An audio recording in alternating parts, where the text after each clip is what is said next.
Y bueno, pasemos a la sección esta de noticias rápidas. Noticias breves, pero que vale la pena mencionar. Aseguran una antena de Starlink, un módem y alcohol en el penal de Aguaruto, en Culiacán. Durante un operativo rutinario de inspección a las celdas del centro penitenciario de Aguaruto, en Culiacán, agentes estatales y federales se percataron de la presencia de dispositivos que se utilizan para conectarse al sistema de internet satelital creado por nada más y nada menos que Elon Musk. Y aquí si ven, ahí está, la antenita, ese cuadro que parece ahí un pliego de cartulina. Y bueno, ¿qué onda Elon Musk? Estos grupos delincuenciales de los cuales ustedes tanto se cuidan, tienen internet satelital de tu compañía. Es cierto, sí, puede haber manera de piratear la señal, eso sí, me queda claro. Pero también tengo entendido que este tipo de antenas no se obtienen tan fácilmente. Realmente tiene que haber un proveedor que las entregue. Supongo yo que si le buscan, podrían encontrar a la persona dentro de la compañía de Starlink que proporciona estas antenas para conectarse al internet de la compañía de Elon Musk. Esto es muy interesante, fíjense. Esto es reciente, pero aquí viene lo interesante. Condenan a casi 14 años de prisión a traficante de fentanilo que distribuyó miles de pastillas de oxicodona falsas. Dice, el motivo de la investigación fue la muerte por sobredosis de Diamond Launch, una joven madre del sureste de DC, además de investigar y procesar el caso que provocó la muerte donde se descubrió una vasta red de traficantes que transportaban fentanilo desde México a Los Ángeles y Distrito de Columbia. Desde entonces los investigadores han incautado más de 4.500 pastillas de fentanilo, 1.5 kilogramos de polvo de fentanilo y 30 armas de fuego. ¿Les suena familiar el cómo operan, el cómo estaban operando, la distribución y lo incautado, pastillas, armas, etcétera?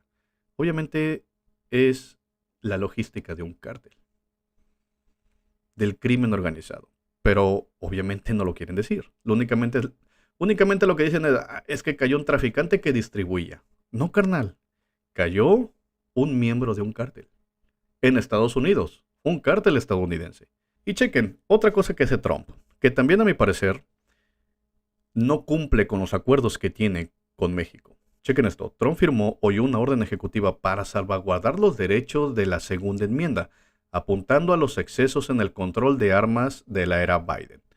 La orden ordena a la Procuradora General Pam Bondi que revise las regulaciones de la ATF, las políticas de armas de la Casa Blanca y las reclasificaciones de armas de fuego que podían haber violado el derecho de los estadounidenses a portar armas. La medida de Trump supone una ofensiva contra la mayor aplicación de las normas regulatorias y un cambio hacia la restauración del derecho a poseer armas después de los años de restricciones federales. Y bueno, ustedes dirán, bueno, pues a nosotros qué nos interesa eso.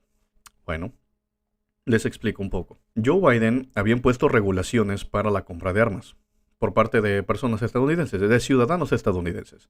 El cual, si por ejemplo un ciudadano estadounidense quería comprar una AR-15, que es un rifle muy popular allá en Estados Unidos, podía comprar uno y tal vez dos. Pero si quería comprar más, obviamente ya le negaban la compra. Incluso lo podían someter a una investigación el poder. Oye, ¿por qué, carnal, quieres comprar tantos rifles? Igual también con las armas cortas. Por ejemplo, las Smith Wesson, que también son muy populares allá.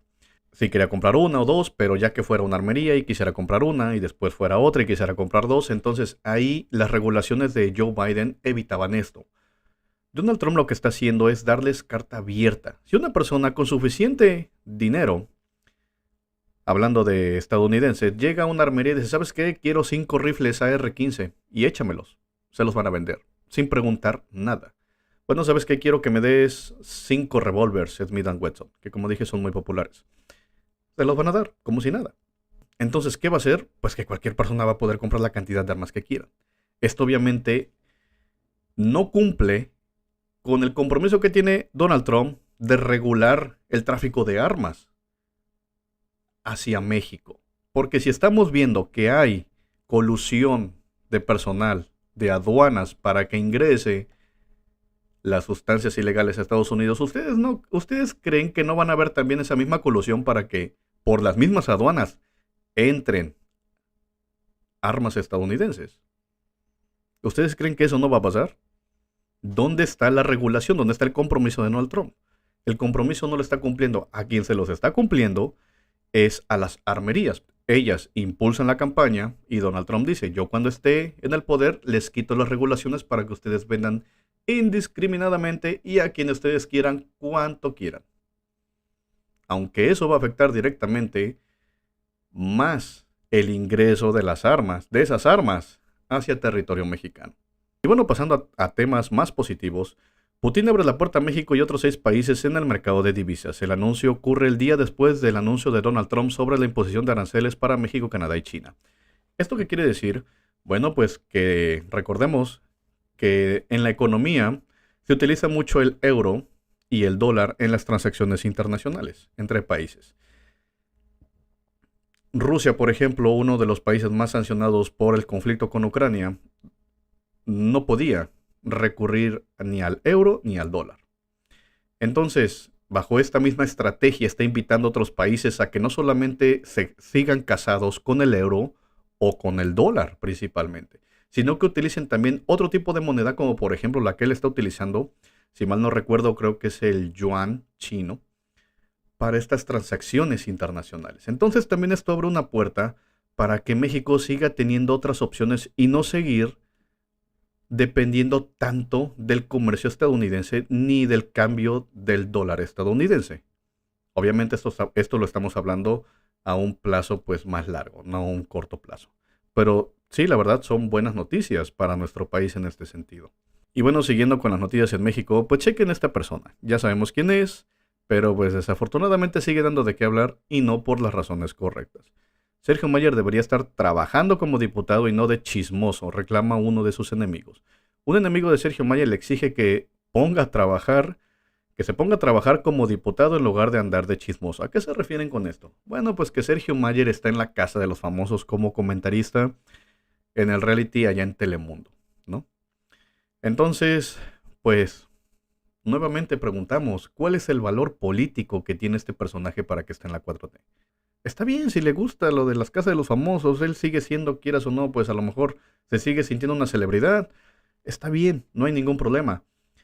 Pero en esta legislatura vienen muchas reformas, vienen muchas leyes que se tienen que aprobar y es donde este carnal tendría que estar aquí en México. Ahora sí, como dice ahí, trabajando por los mexicanos para impulsar estas mismas leyes. No estar en otro lado porque esa vemos que no es su prioridad. Su prioridad no es estar aquí en México legislando como diputado como debería de ser. Su prioridad es pues estar en estos realities en el medio del espectáculo. Estoy 100% seguro que su reemplazo a aquel que le quitó el lugar, no recuerdo el nombre del señor, estaría mucho más comprometido que en este momento Sergio Mayer. Y chequen esto, que estoy seguro que a muchos les va a dar gusto. Desafueros de Cuauhtémoc Blanco y Alito Moreno serán revisados la siguiente semana. El presidente de la comisión instructora dijo que solicitar más información para resolver problemas técnicos y ya no existan amparos tras su resolución. Al mismo tiempo de esta información de que ya viene de volada esta semana la resolución del desafuero de estos dos personajes, principalmente de Alejandro Moreno, están cayendo los cómplices. Cae red de corrupción de Alito Moreno. La gobernadora de Campeche, Laida Sansores, anunció la captura de 2 exfuncionarios del gobierno de Alejandro Moreno, acusados de desviar 25 millones de pesos destinados a apoyar a artesanos campechanos. ¿Dónde está Alejandro Moreno en estos momentos?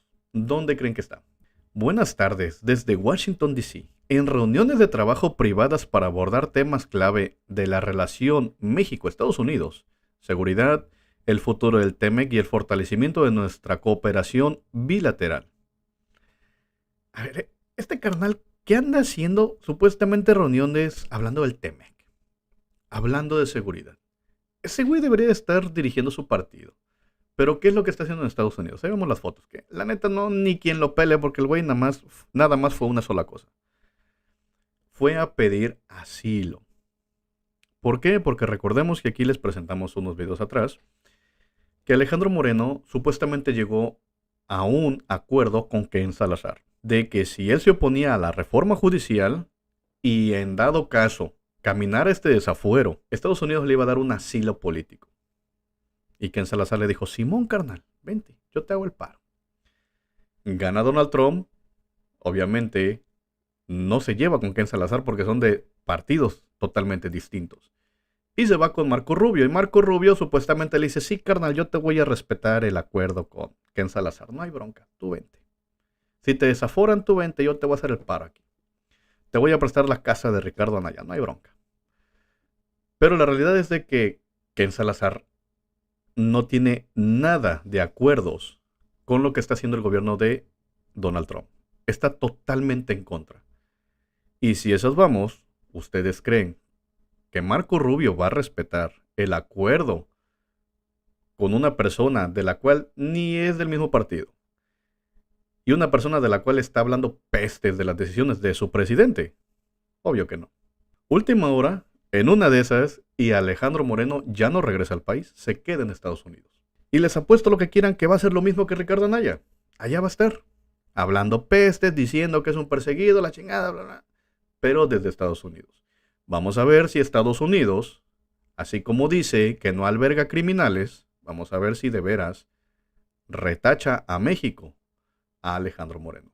Y bueno, ya para terminar, pues bueno, este conflicto, estas ganas de fregar de la Suprema Corte, en seguir intentando frenar la reforma, bueno, la ley al Poder Judicial, la elección de jueces y magistrados al Poder Judicial.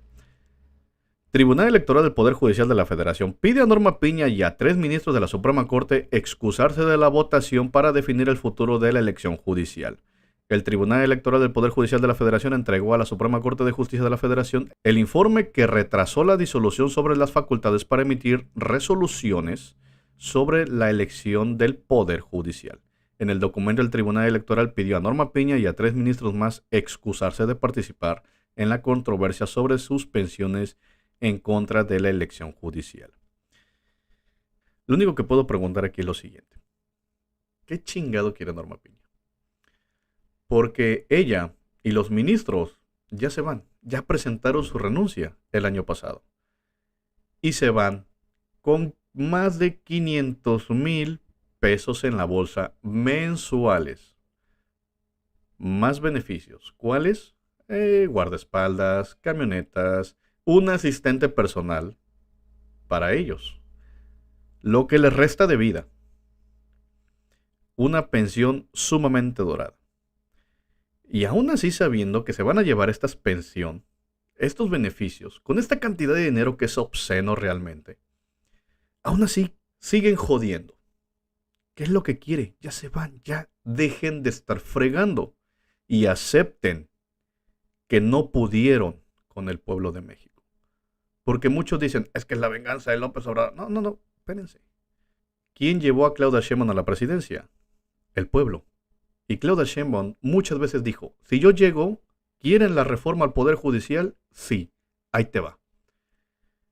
Y sin temor a equivocarme, estoy seguro que mucha gente votó para que se llevara a cabo la reforma al Poder Judicial. Entonces esta gente, esta señora y sus cómplices, sus carnales, estos viejos rancios, vuelvo a preguntar, ¿qué quieren? ¿Por qué siguen chingando? ¿Por qué siguen jodiendo al país?